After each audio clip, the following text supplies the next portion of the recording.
Masalahnya apa? Kita lihat bahwa manusia berdosa. Amin. Nah, inilah yang menjadi penghalang manusia menerima keselamatan itu, yakni dosa. Mulai sejak Adam dan Hawa jatuh dalam dosa, maka semua manusia terus berbuat dosa dan melakukan yang jahat sehingga melukai hati Tuhan.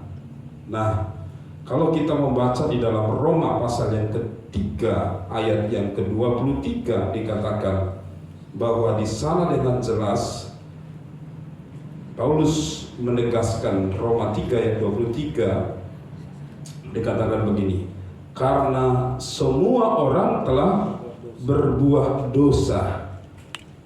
Nah, garis bawahi semua orang, ya, semua orang. Bapak Ibu, saya mau tanya, apakah bayi juga adalah orang?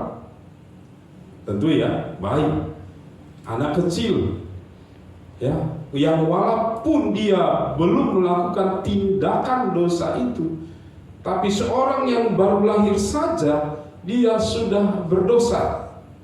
Tapi bagaimana mungkin Pak, orang yang baru lahir padahal dia belum mencuri, belum berbohong, kok bisa dikatakan berdosa?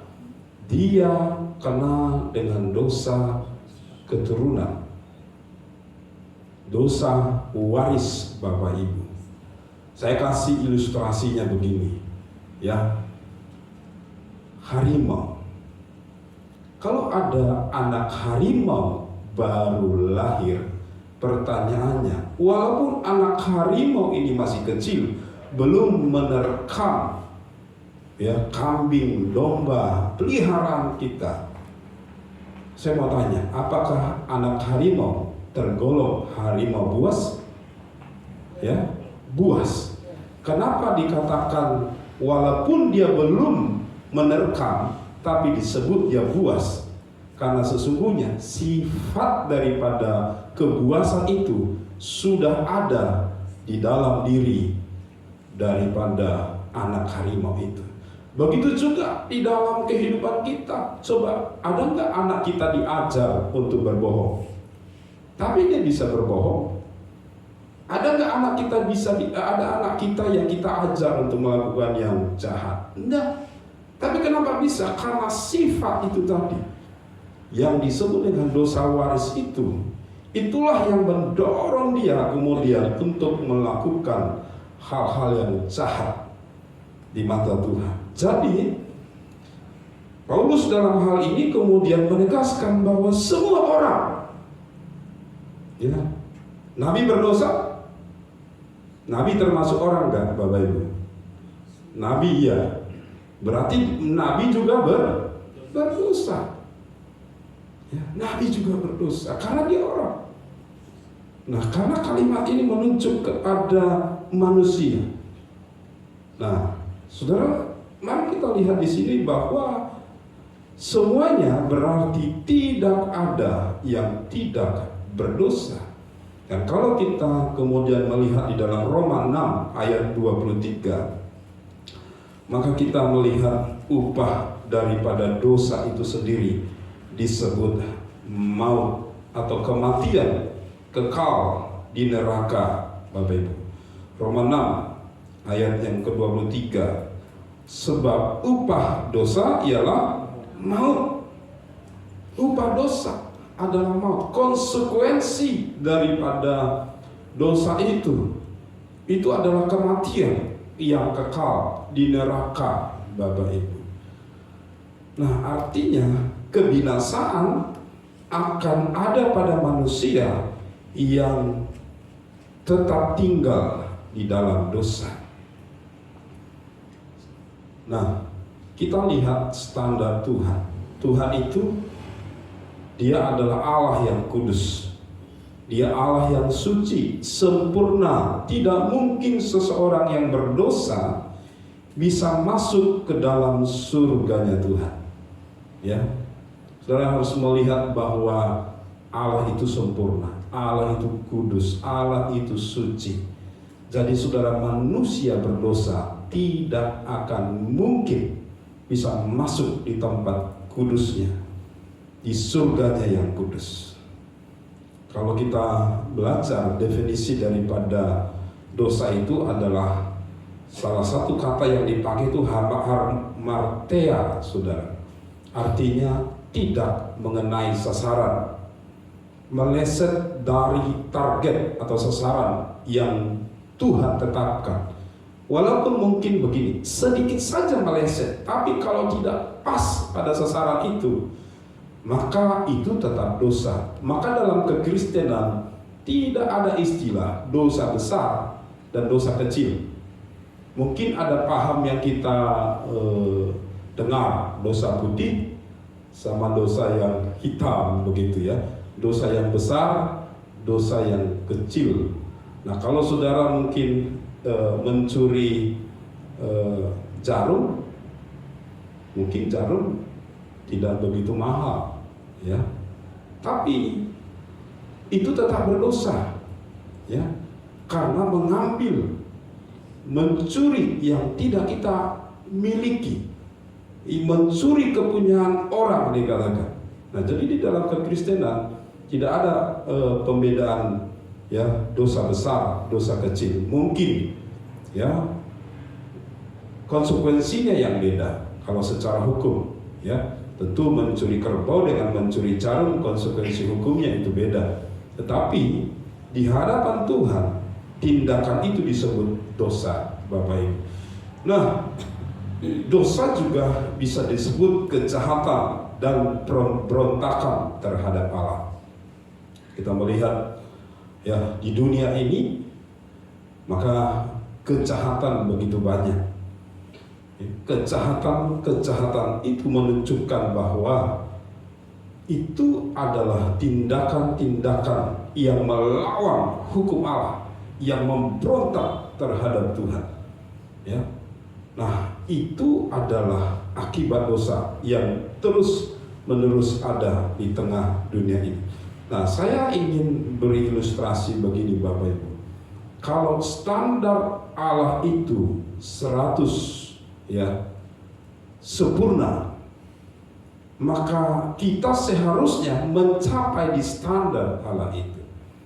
Untuk bisa memahami ini, maka saya kasih ilustrasi begini. Suatu hari di sebuah malam, di tengah-tengah, mungkin di tengah malam, saudara kedatangan tamu. Dan ini mungkin mertua saudara yang datang.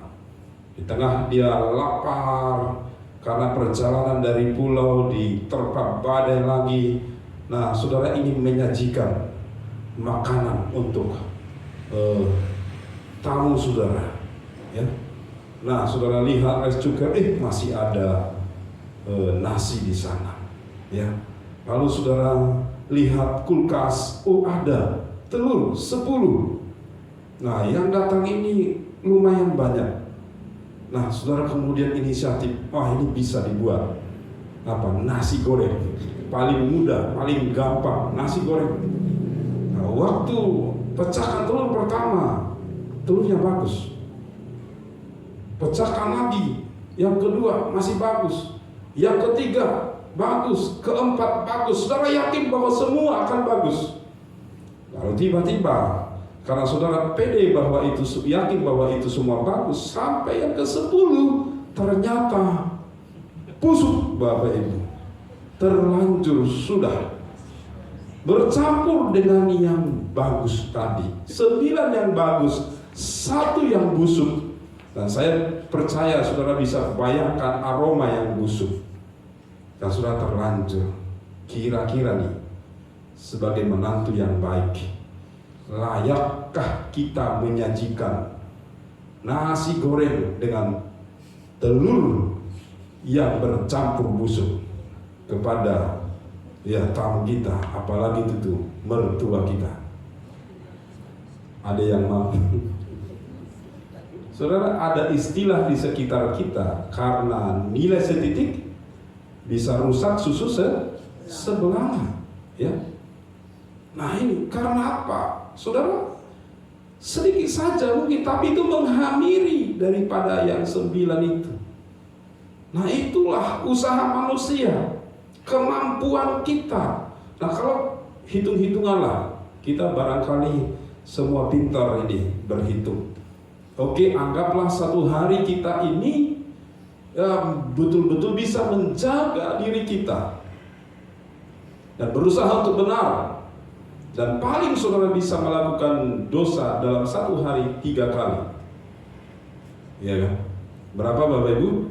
3 kali. Kalau 1 bulan bikin 30 hari, kita genapkan, ya, ada diskonnya. 30 hari. Berarti berapa? 90 dosa yang kita lakukan dalam satu bulan. Dalam 1 tahun, ya, berapa? 12 bulan, ya. Kita diskon lagi 2 bulan. Ya, karena mungkin saudara ada yang berpuasa macam-macam, diskon 2 bulan.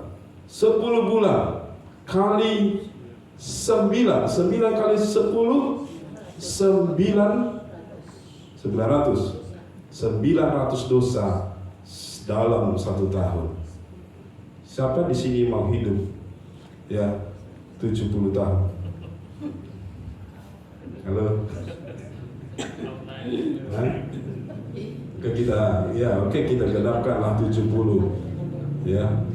Mungkin saudara sebenarnya 70 ini mulai dari dianggap dari inilah, ya, dari mulai masa kanak-kanak saudara, ya. Mungkin bisa lebih dari 70 sebenarnya, tapi kita genapkanlah 70. 900 kali 70 tahun. Yuk kita hitung dulu. 9 kali 7 matematikanya mana nih? 6.300. Wah, kita hitung-hitung 6.300 nih, ya kan? Kita lihat dosa tetangga kita, wah itu segunung. Oh, ini saya hanya 6.300. Lalu datang menghadap sama Tuhan, Tuhan, dosaku hanya 6.300 Tuhan. Ya, dengan umur 70 tahun yang Tuhan berikan. Saya mau tanya Bapak Ibu, kira-kira layak nggak masuk di sorga? Sementara standar Allah itu untuk masuk di sorganya itu harus sempurna, suci, kudus, tak bercacat. Kira-kira layak? Tidak ada. Kita akan malu dengan dosa kita, Bapak Ibu. Nah, sehingga jadi kalau dari pihak kita tidak mungkin, kita sangat membutuhkan, ya, kita sangat membutuhkan yang disebut dengan anugerah tadi.